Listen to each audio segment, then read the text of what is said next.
Hoje nós vamos fazer o passeio pelas Carpilhas de Mármore. E olha só, aqui tem duas formas de fazer esse passeio. Pode ser de caiaque ou de barco. Mas, gente, o de caiaque tá tipo o dobro do passeio de barco. Tá ventando, tá frio, então a gente vai de barco.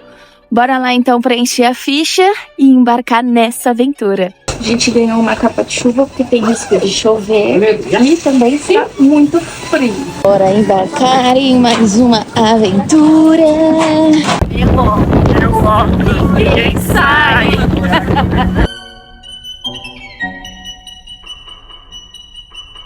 Gente, se liga só nessa caverna que a gente entrou agora.